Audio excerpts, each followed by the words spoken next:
when I started, I was convinced within 2 years I'd be on Netflix. Yeah. Everyone comes into it going like, even though you're trying to be humble, you're like, worst case scenario, I'll have a YouTube special. I'd probably like do well. Hell, it is a 10-year game. Like, it is so crazy. How long have you been in and out to LOL? Like, how long have you been? Well, I'll be 3 years now in November. Fair. I'm the same. So you stopped roughly around the same time. Yeah. Fair.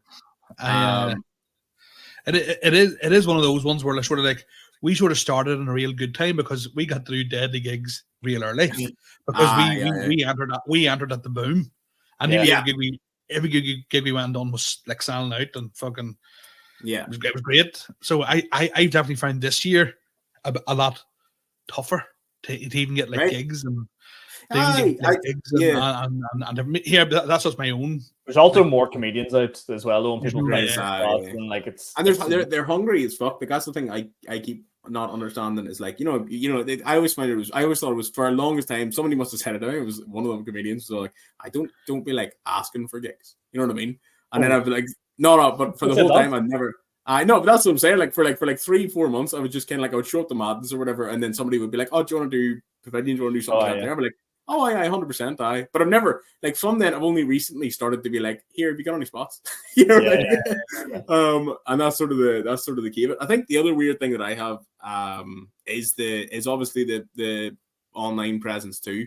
So it's a weird thing I think for me to go up and talk about fucking having a third ball. But what people expect you to say is like, are you Catholic Protestant? You know what I mean? I tend to try and avoid the hack stuff, that sort of way from over here. Unless it works. But like, I think everyone's way too harsh on themselves when they start out. Even now, I'm 2 years in. Be hack, be fucking anything. Just do whatever makes people laugh and just get people going. I think I look back on like everything I've done like the last 2-3 years and stuff like that material I've like just sacked off, and I'm like, that's people were laughing at that. What are you being? I know what you mean. It's so hard to make people laugh. Like, just fucking go with whatever. I think that's the big thing. Like a lot of people who like you get this weird thing where it's like a lot of people now would say to you like, you got it for fucking the last 2-3 years. People are like, you're so fucking brave for standing up there. Like I couldn't do it. You get boys who fucking like fight for a living. They'd be like, I couldn't do that. Do you know what I mean? I could not. You nearly get your head fucking kicked in. And it's like the weirdest thing. No, Raw Dog here. Raw Dog back baby. Are you still talking about the box? One on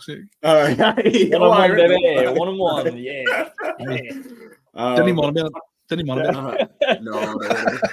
It's all right. It'll never happen again, so don't worry about it. Sean is the most like he will end you in the most unsubtle way. If that makes sense. Yeah. It'll never happen again. I've talked about this recently. I need to stop doing that because I know I'm joking there, but people will one, you'll cry when we turn this off, and two, people at home be like, "What a dick!" I go downstairs to make a cup of tea and laugh in half an hour. That was great crack. Sean McAlevey, the comedian devil. You know what I mean? That's Raw Dog. Yeah, that's Raw Dog. I can't fucking around with Raw Dog. 100%. That's gonna be your nickname, man. Raw Dog. I can't wait for my next first ever hour just to be Fear the Raw Dog and just Fear the Raw Dog. I know it is. You just go on stage and say on. No. Fuck comedy. He just goes on and gives a full motivational speech for an hour. Wise the fuck up. Get off the drink. Get off the drugs. Drink. Take protein. Fucking get to work. But right, I think that's a nice place to end it. A wee bit of comedy chat at the end.